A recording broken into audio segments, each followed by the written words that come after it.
La lluvia de los otros días hizo que muchos de aquellos que están ocupando esos territorios salgan de allí porque se anegaron.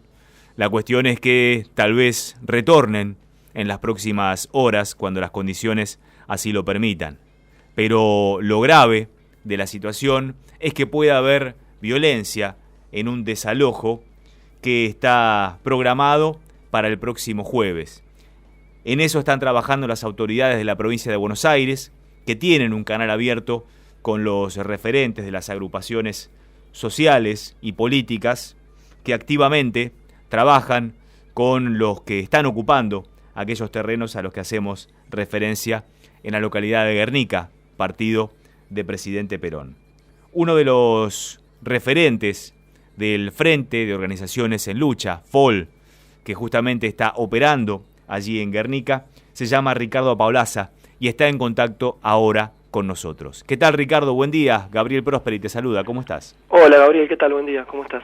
Ayer protagonizaron una marcha en el centro de la ciudad de La Plata frente a la gobernación.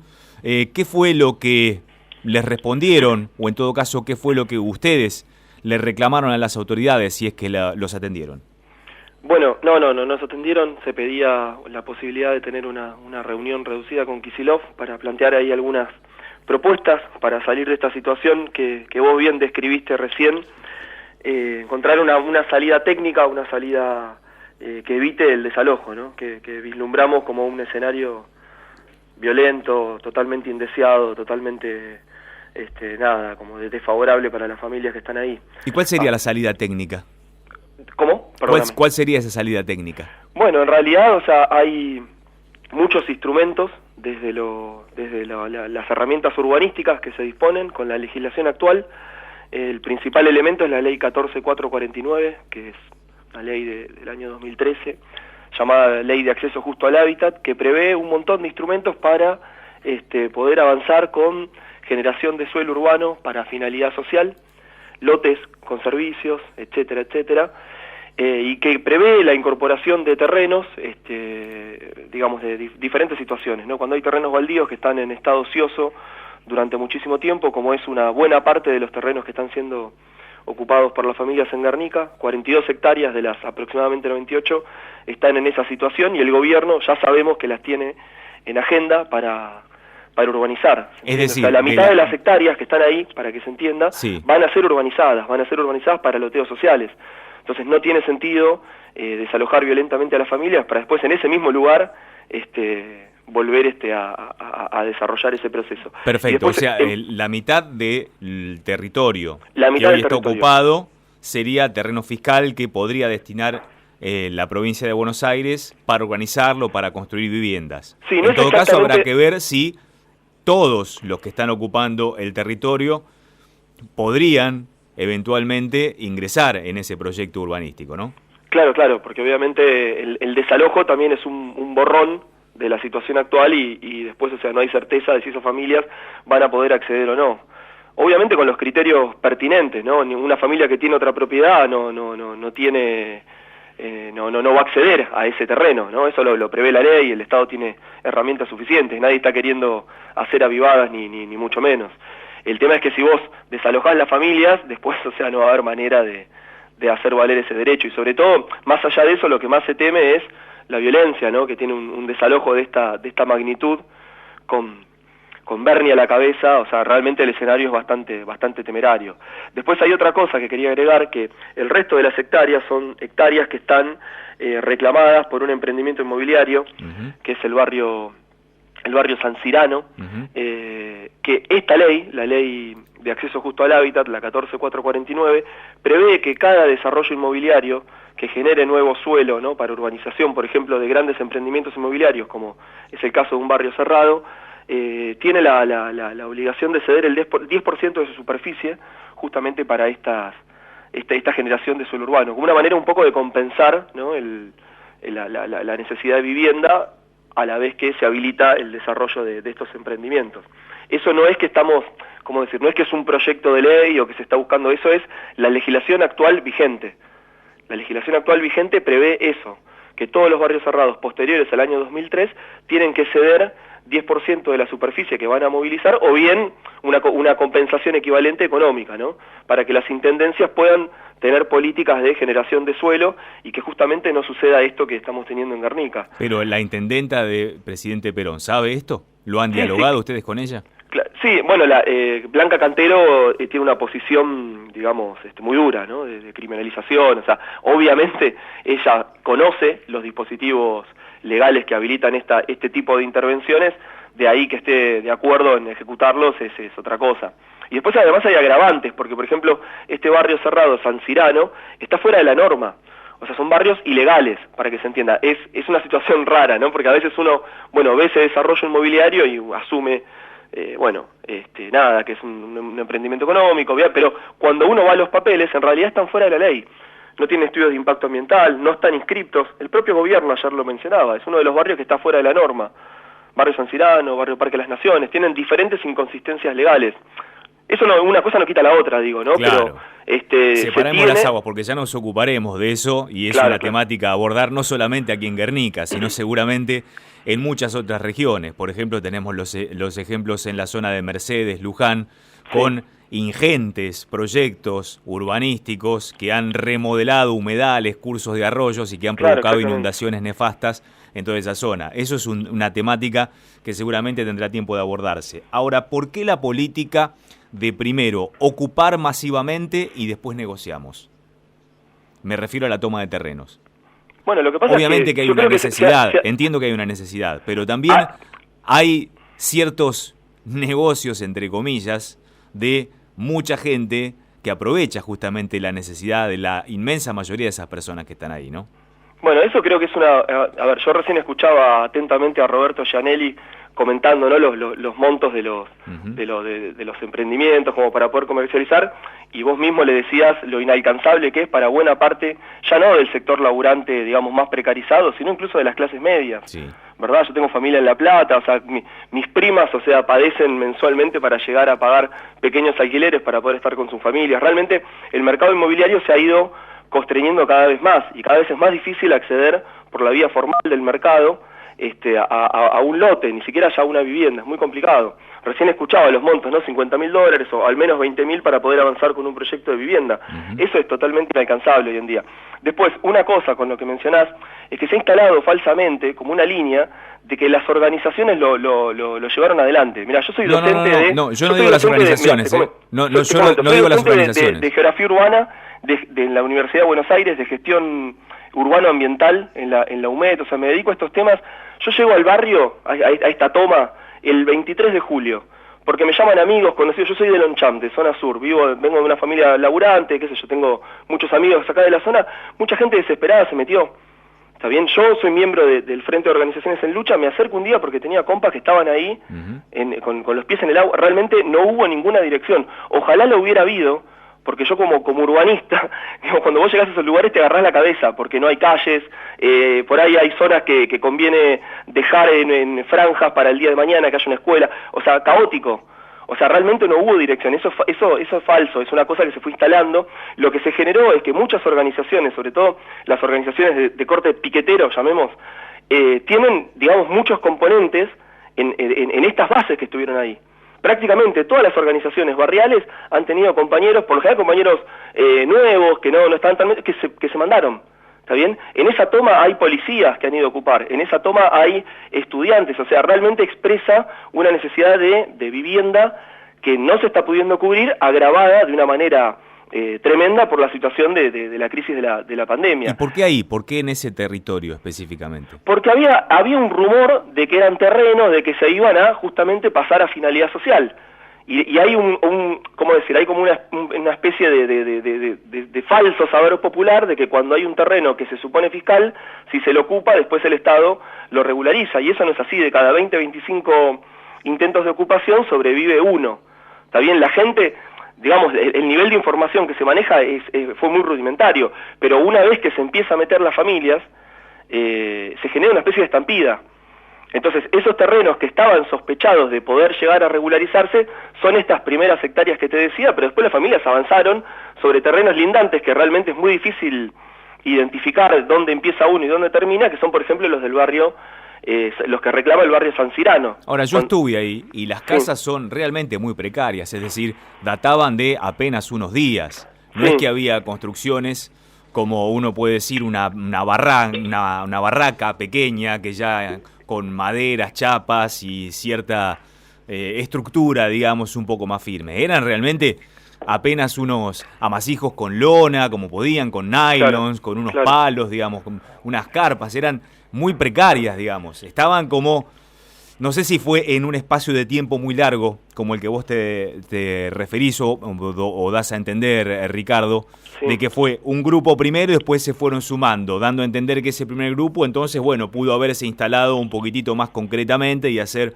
unas casas un poquitito más o menos rudimentarias. Pero todo parecía muy de golpe, como que automáticamente se pobló eso. Eso mirá, o sea, la ocupación se genera, digamos, hubo un primer intento que la policía lo saca, no me acuerdo bien qué fecha, y después el 20 de julio se inicia. Hay una zona del barrio que se autodenomina 20 de julio, los vecinos le pusieron así, porque es la fecha cuando se inicia. El 21 de julio se ocupa al lado y 22, 23 se termina de completar. Son familias que van llegando de diferentes barrios de Guernica, sobre todo por ahí un poco de Glebo, o sea, San Vicente, zonas circundantes, y después cuando se va corriendo, digamos, la bola de que está esa posibilidad, hay gente que puede venir de cualquier lado. Mayormente, yo te diría, no sé, en un 75% son de zonas circundantes.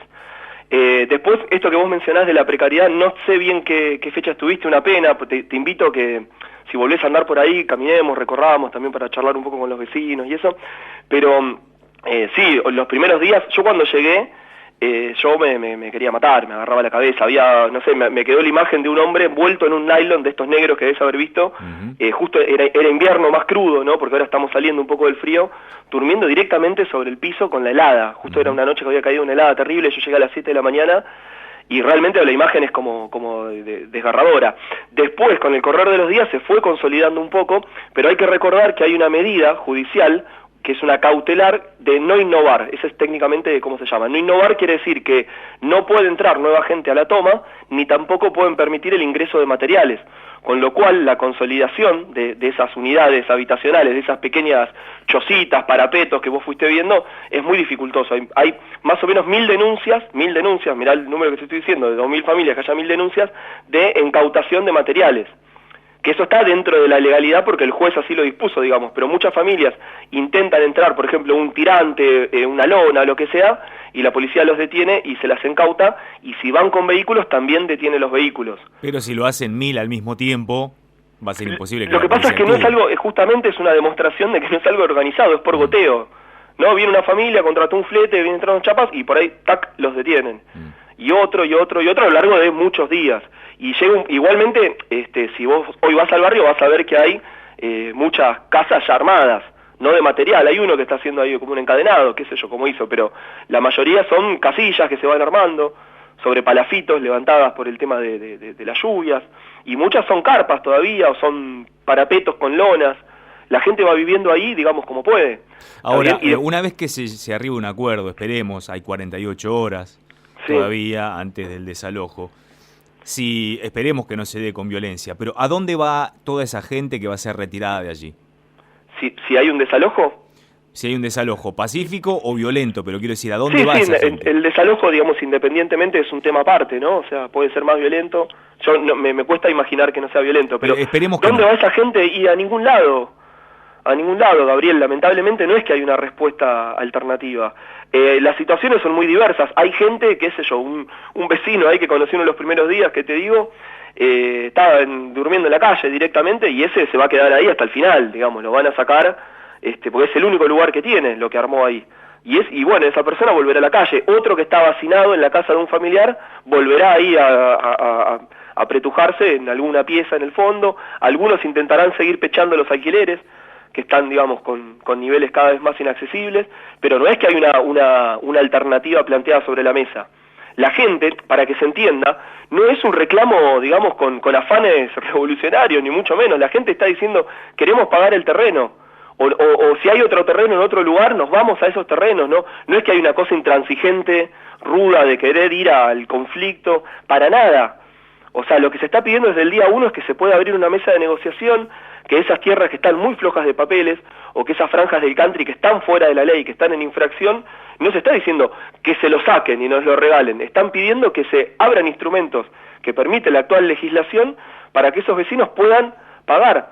Y lamentablemente hay que tener en cuenta que 1/3 de la ciudad fue construida así, nos guste o no, digamos. A mí, en lo personal, como geógrafo urbano, no me gusta, me gustaría que las ciudades fueran planificadas y que previeran un montón de cosas, pero lamentablemente la situación en Latinoamérica, porque no es algo de Argentina, Argentina cada vez más tiene ese patrón, desde la última dictadura en adelante, no tiene respuesta suficiente para la necesidad de vivienda que hay. Entonces se termina resolviendo por fuera, y el Estado tiene momentos en los cuales hace más la vista gorda o menos, tiene mejores políticas de vivienda o menos, hay situaciones de crisis agravadas como es esta, como es la del 2001, como fue la hiperinflación, en las cuales estos procesos se dan en oleadas. Para poner un número, entre el año 2001 y el año 2015, que es un trabajo que estamos llevando adelante con la universidad, se consolidaron, no es que los intentos que hubo, se consolidaron 307 tomas.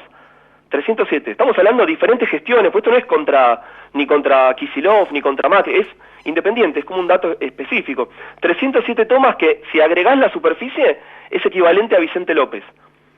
Y de esas 307, nosotros hacemos un cálculo que es más o menos que de cada 25 sobrevive uno. Así que imagínate la cantidad que ha habido solamente en estos años. Y ahora, con esta situación de pandemia, empieza a haber nuevamente una oleada.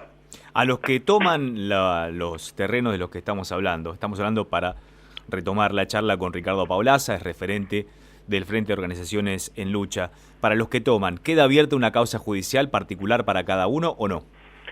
Hubo un dispositivo fraudulento al inicio del proceso de toma, en la cual agentes de fiscalización del municipio se acercaron a los predios para decir que iban a censar. El censo es un instrumento que siempre en estos procesos se ejecuta para saber cuáles son las familias, qué necesidades tienen, cómo están y tratar de buscar una salida. Pero se genera un censo fraudulento que los hacen firmar a las personas y las imputan en la causa judicial. Hoy hay 533 personas procesadas. Fueron y agarraron el boleo 533. Ahí tenemos personas procesadas, que realmente es terrible. Después, el resto de las personas están dentro de están dentro de un proceso que está caratulado como un delito penal por el juez. Nosotros entendemos que acá lo que hay es una disputa civil, disputa de diferentes derechos de posesión de la tierra. Sería muy técnico ponérselo a explicar, pero la cuestión es que lo llevaron a una situación penal, es lo que habilita después el desalojo y todo esto. Hará más o menos 15 días llevamos adelante, de acuerdo con el gobierno de la provincia de Buenos Aires, un nuevo censo, un censo verdadero, para decirlo de alguna manera, ¿no? En el cual vinieron 50 más o menos personas de la Universidad de La Plata de Trabajo Social, por ejemplo, vinieron a colaborar para levantar estos datos, y ahí se relevó buena parte de las familias que están en el predio. No todas, porque muchas obviamente no quisieron responder por el antecedente que había del censo anterior. El gobierno tiene en la mano esos datos. Tenemos ya algunas situaciones, por ejemplo, en la cual están llamando a los vecinos para decirle que tienen que ir a firmar una especie de acuerdo para salir del predio porque si no los van a judicializar. Entendemos que eso sería algo gravísimo, ¿no? Porque se hace un censo para resolver una situación habitacional y si después usan ese listado que los propios vecinos de buena fe estuvieron dispuestos para imputar a esas personas, sería terrible, ¿no? Sería romper los acuerdos, sería... hoy por hoy, o sea, los vecinos no están con una causa judicial, la gran mayoría, salvo estos 533 que estuvieron en esta operación que te digo al inicio del proceso, más o menos para los primeros días de agosto fue. Correcto.